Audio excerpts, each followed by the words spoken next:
So thank you so much for agreeing to do this interview for Material Talks Season 2. And I'm not surprised that you're going to be talking about polished cement because I've been seeing a lot of your images and it's there across walls in different textures and finishes. So I'd love to know, what is it about the material that you enjoy it so much? I think, polished cement, thank you for having me firstly. And I'm happy to talk about this material because for me, as well as my partner Amrish, this has been a kind of one of our favorite materials across our projects for the past 20 years at Khosla Associates. There's something very natural about polished cement, and it's tactile. It feels close to nature, and there's a certain movement to the material, which is it's not a static or a flat material. So for all these reasons, I really love the material, and for the kind of architecture that we do, which is very close to nature, it's very tropical. This is one material that I think really kind of seamlessly kind of moves from the interior to the exterior.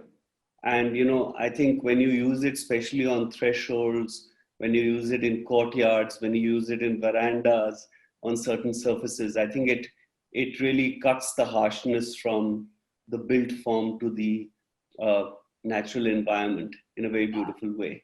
So I think there's something very, really lovely about that. And I'm sure it provides also a lovely monochromatic backdrop for you to do, fun things, whether it's with color or with texture or with furniture pieces. It really provides a really lovely backdrop. And I'm sure you started working with polished concrete way before. But do you remember the first time you used it and what was your thought about that material? Yeah, I think that's an interesting question because it's polished cement has become, and concrete has become very fashionable, lately. I think you see a lot of projects with polished cement, but Amrish and I started using it, I think almost 18, 20 years ago. And I think the first experience was in Sri Lanka, where we were doing a project actually in Colombo.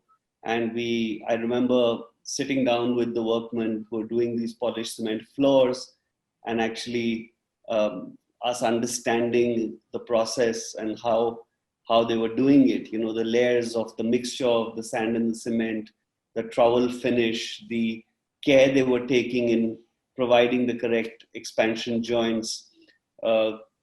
Actually, the way they were polishing it with coconut husk and mansion wax or oil.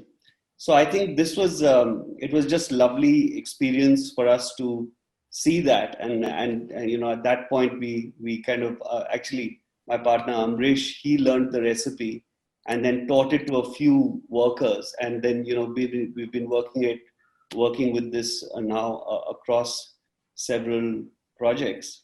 And but I think it was maybe Bawa's projects and Bawa's proteges projects in Sri Lanka, and the way they used it. I remember being really struck by polished cement and the combination of polished cement with wood. Yeah, that was just such a striking and a beautiful combination of materiality. And I think that's what really struck me at that time. And I think it's never left me, really. It's never left the office. Feel like that combination has some kind of warmth to it, right? Whenever you see it, it's very inviting and you feel like it's really, you're at home. And when you were talking about this, right, I know that you've been using it for a very long time. One question I always had in my head was, did you face resistance with your clients earlier? Because, many people look at polished cement and they are just like, oh, but this is so raw, because we're so used to having a very finished look or a painted look or, those modern looks. Did you ever face any kind of resistance with your clients when you wanted to use these kind of textures in the interiors? I think there's always the first project which acts as a demonstrator. And the moment you do it, people see that and say, we want this. I remember the first time we used Kota as a flooring. People didn't think the association was with uh, it being used in railway stations and in places which were not kind of homes, right? But when we did it with care and with beauty, and people saw the result with the entire kind of vision in place, they we had several inquiries to do that same material. Same So material. same with polished cement. Yeah. I think we did it on a few houses, and that in a sense became a trademark of material that we were using. And then clients would say, oh, we want that, we want that in our projects too. So I think that's, but yes, initially I don't think there was resistance, but it was just a matter of doing the first project or two as a demonstrator. Right. And if you can share with our audience, what all areas have you experimented in using polished cement? I know obviously I've seen a lot of walls. Have you tried it on flooring or furniture pieces? And what has been? So we've tried it on flooring. We do a lot of floors. We do walls. We do chhajjas in our buildings. Protection against the windows, the underside of verandas. There's really no formula, but at the same time, we kind of look at a project and say, yes, this is the balance. And I think one has to use it sparingly and judiciously. There's one project, I think, which we did in our office, the retreat in the Sahyadris, which was in the Western Ghats, where the entire house interior was in polished cement. So, and I think that was, I think it was just appropriate for that location, for that natural environment, where we didn't want any white walls which would need to be maintained. I also like the fact that this material, has a nice patina to it. It ages well, and you don't really need to keep painting the surface again and again, year after year. That brings me to the fact that, have you ever had any kind of bad experiences specifically with flooring or exteriors, given that there's a lot of usage in both places? I think this is a kind of material that you really need to craft with care. And I think, so I would really rely heavily on skilled workmen to do this, because the moment you have, I mean, one of the pitfalls of a material like this is that if you don't do it well, you're going to have a lot of cracks, not even hairline cracks, but a lot of cracks. If you don't cure it properly, it's not going to work. Again, you're going to get a lot of cracks. If you don't polish it well, you're not going to get a nice sheen to it, and it's not going to look as appealing. So there are many, many elements that go into it. If you don't give enough expansion joints, you're going to get into trouble. So I think it has to be worked with a little bit of care and skill. So, which is the reason why we kind of tend to go with a certain trained group of plasterers who kind of do this work for us. Right. And we send them across the country doing this work for us. So you were saying you prefer taking the material and texturing with it. And is there a reason you prefer that versus precast? I just think it feels more authentic. It's probably less expensive if we do it the traditional way. Yeah, there are a lot of materials, and I'm not putting down materials. There are materials that mimic polished cement, and there are materials that are actually a cementitious admixture. Yeah. So there are companies that do it for you. You can do it. You can do a cement finish wall.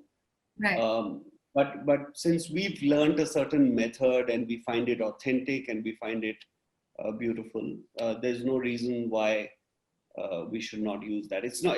I mean, there are certain times where you need to use a paint finish, or you need to use a finish in a retail store or a space where you can't really hack the walls, because with a polished cement finish, you need to have kind of a hacked wall, and then you need to do the plastering from scratch, you know. Yeah. But on surfaces that are already plastered and finished, then that's not going to work. Agreed. So it needs to be planned in advance. Yeah. Yeah. So my last question to you is for the audiences that watch this. There are a lot of younger audiences that watch these interviews on our channel, and very often they want to know about, tips and tricks to ensure when they use this material, what's the best way to use it, or how to avoid any mistakes, or how they can learn from your mistakes. So is there anything that you can share with them that can ensure that they can use polished cement in the best way possible?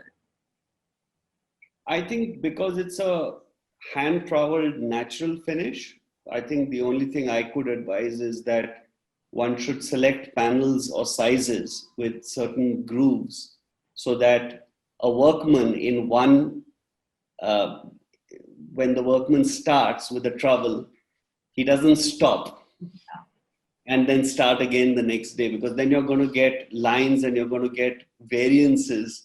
Yeah. So when someone starts, they should actually be able to complete a panel. That's one. And the other thing is to work with the people to ensure that you give expansion joints in the right distances, so that you don't get cracks. Right. Yeah. Yeah. So let's say you're doing a panel which is 5 feet by 6 feet, or 5 feet by 8 feet. Yeah. But you do it in a way that can be handled at one go. Yeah. And that you're not going to get expansion joints. I mean, think about these things importantly. And then, of course, the curing of the material is important. Yeah. Right. So give it time, ensure continuity is thought about when texturing, and to think about the architectural bit as well, in case of just to avoid cracks and, make sure it's seamless. Okay, that's been great. And thank you so much. I'm going to keep it short because I know you're busy. Wonderful. Awesome. Thank you so much. Pleasure speaking to you. Yeah. Thank you. Thank you. Bye.